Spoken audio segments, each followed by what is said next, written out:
ଶୀର୍ଷକ ହେଉଛି ହୁଏତ ବଞ୍ଚିଯିବେ, ହୁଏତ ବଞ୍ଚିଯିବେ, ହୁଏତ ରକ୍ଷା ପାଇଯିବେ, ହୁଏତ ବର୍ତ୍ତିଯିବେ। ଗୋଟେ ଘଟଣା ମୁଁ କହିବା ପାଇଁ ଚାହେଁ। ଆଜି ଆମେ ଧନ ସମ୍ପତ୍ତିକୁ ବହୁତ ବଡ଼ ମନେ କରୁଛୁ। ଟଙ୍କା ପଇସା ଆମ ପାଇଁ ବହୁତ, ବ୍ୟବସାୟ ଆମ ପାଇଁ ବହୁତ, ସୁନା ଗହଣା ଆମ ପାଇଁ ବହୁତ ମୂଲ୍ୟବାନ। କିନ୍ତୁ ସିଫନୀୟ ପୁସ୍ତକ ଲେଖାଯାଉଛି ତାର 1 ପର୍ବ 18 ପଦରେ, ସଦାପ୍ରଭୁଙ୍କ କ୍ରୋଧର ଦିନରେ ସେମାନଙ୍କର ରୂପା କିମ୍ବା ସେମାନଙ୍କ ସୁନା ସେମାନଙ୍କୁ ଉଦ୍ଧାର କରିପାରିବ ନାହିଁ।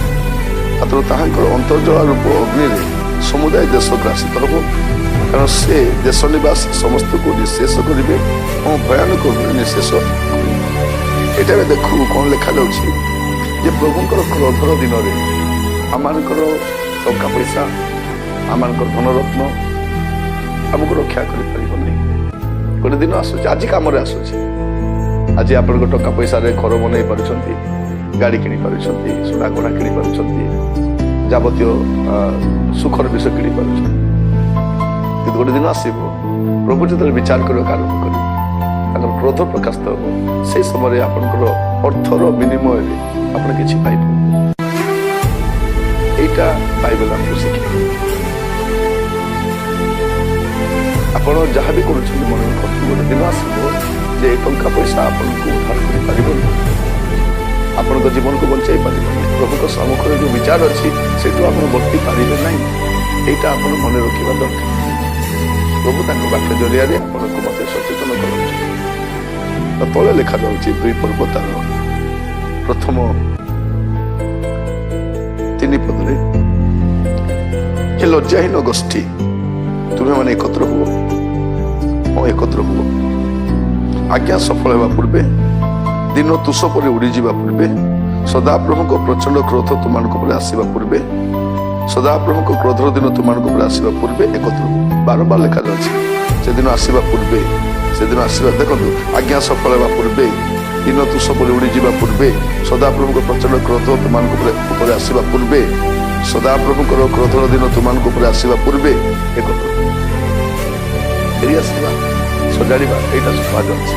ତାପରେ କ'ଣ ଲେଖାଯାଉଛି, ଏ ଦେଶସ୍ଥ ନମ୍ର ଲୋକମାନେ ତାହାଙ୍କର ଶାସନ ପାଳନ କରିଅଛ ଯେ ତୁମେ ଶାସନ, ପ୍ରଭୁଙ୍କର ଶାସନକୁ ମାନିକି ରହିବା, ଶାସନକୁ ପାଳନ କରିବା, ଶାସନକୁ ପାଳନ କରିଅଛ ତୁମେମାନେ, ତୁମେ ସମସ୍ତେ ସଦାପ୍ରଭୁଙ୍କର ଅନ୍ୱେଷଣ କର। କାହାର ଅନ୍ୱେଷଣ କର?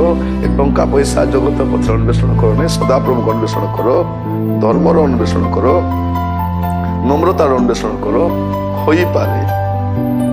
ହୋଇପାରେ ସଦାପ୍ରଭୁଙ୍କ କ୍ରୋଧର ଦିନରେ ତୁମାନେ ଗୁପ୍ତ ସ୍ଥାନରେ ରଖାଯିବେ। ମାନେ ହୁଏତ ଆପଣ ବଞ୍ଚିଯିବେ, ସେ ଟଙ୍କା ପଇସା ବଞ୍ଚାଇବନି। ଯଦି ବେଳ ଥାଉ ଥାଉ ଆପଣ କ'ଣ କରିବେ? ସଦାପ୍ରଭୁଙ୍କ ଅନ୍ୱେଷଣ କରିବେ, ଧର୍ମର ଅନ୍ୱେଷଣ କରିବେ, ନମ୍ରତାର ଅନ୍ୱେଷଣ କରିବେ।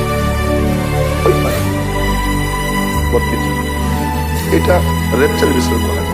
ଗୁପ୍ତ ସ୍ଥାନରେ ରଖାଯିବ। ଜଗତ ଉପରକୁ ଯୋଉ ବିପତ୍ତି ଆସୁଛି, ଯୋଉ ଦଣ୍ଡ ଆସୁଛି, ଯୋଉ ଭୟଙ୍କର ପରିସ୍ଥିତି ଆସୁଛି, ହୋଇପାରେ ଆପଣ ବଞ୍ଚିଯିବେ, ହୋଇପାରେ ଆପଣ ବର୍ତ୍ତିଯିବେ, ହୋଇପାରେ ଆପଣ ରକ୍ଷା ପାଇଯିବେ। କେମିତି?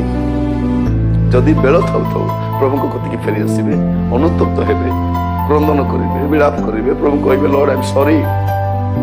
ଆପଣଙ୍କ ଟଙ୍କା ପଇସା ଦରକାର ନାହିଁ। ଟଙ୍କା ପଇସା ବିନିମୟରେ ଜଗତ ସୁଖ କିଣିପାରିବେ, କିନ୍ତୁ ସ୍ୱର୍ଗ କିଣିପାରିବେ। ଟଙ୍କା ପଇସାର ବିନିମୟରେ ଆପଣ ଯାବତୀୟ ଜିନିଷ କିଣିପାରିବେ, ଈଶ୍ୱରୀୟ ଶାନ୍ତି କିଣିପାରିବେ, ଈଶ୍ୱରୀୟ ସୁଖ କିଣିପାରିବେ। ସେଟା ଦେଖିବେ ଅନେକଙ୍କ ପାଖରେ ଧନରତ୍ନ ସବୁ ଅଛି, ସୁଖ ଆନନ୍ଦ ନାହିଁ, ପ୍ରଭୁଙ୍କର ଉପସ୍ଥିତି ନାହିଁ।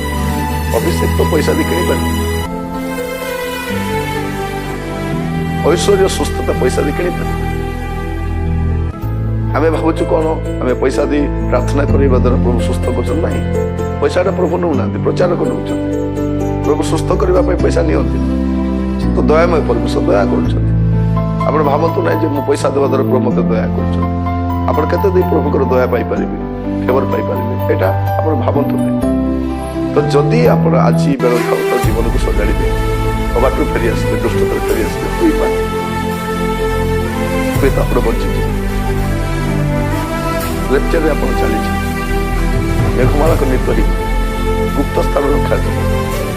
ଆଗାମୀ ସମୟରେ ପୃଥିବୀରେ ଯେଉଁ ଦଣ୍ଡ ଆସୁଛି ମନୁଷ୍ୟର ପରିକଳ୍ପନାର ବାହାରେ। ମନୁଷ୍ୟ କେବେ ସେ ପ୍ରକାର ଦଣ୍ଡ ଦେଖିନି। ସୃଷ୍ଟିର ଆରମ୍ଭରୁ କେବେ ସେ ପ୍ରକାର କଷ୍ଟ ଆସିନି।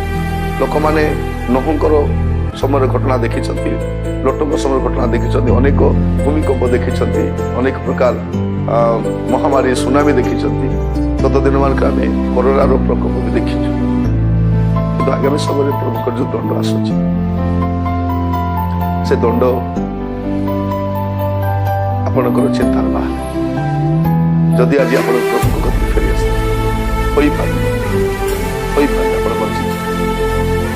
ବେଳ ଥକୁ ଆପଣ ଜୀବନକୁ ସଜାଡ଼ିବା, ପ୍ରଭୁଙ୍କ କତିକି ଫେରି ଆସିବା, ତାଙ୍କୁ କହି ପ୍ରଭୁ ମୋତେ ଦୟା, ପ୍ରଭୁ ନିଶ୍ଚୟ ଆପଣଙ୍କୁ ଦୟା।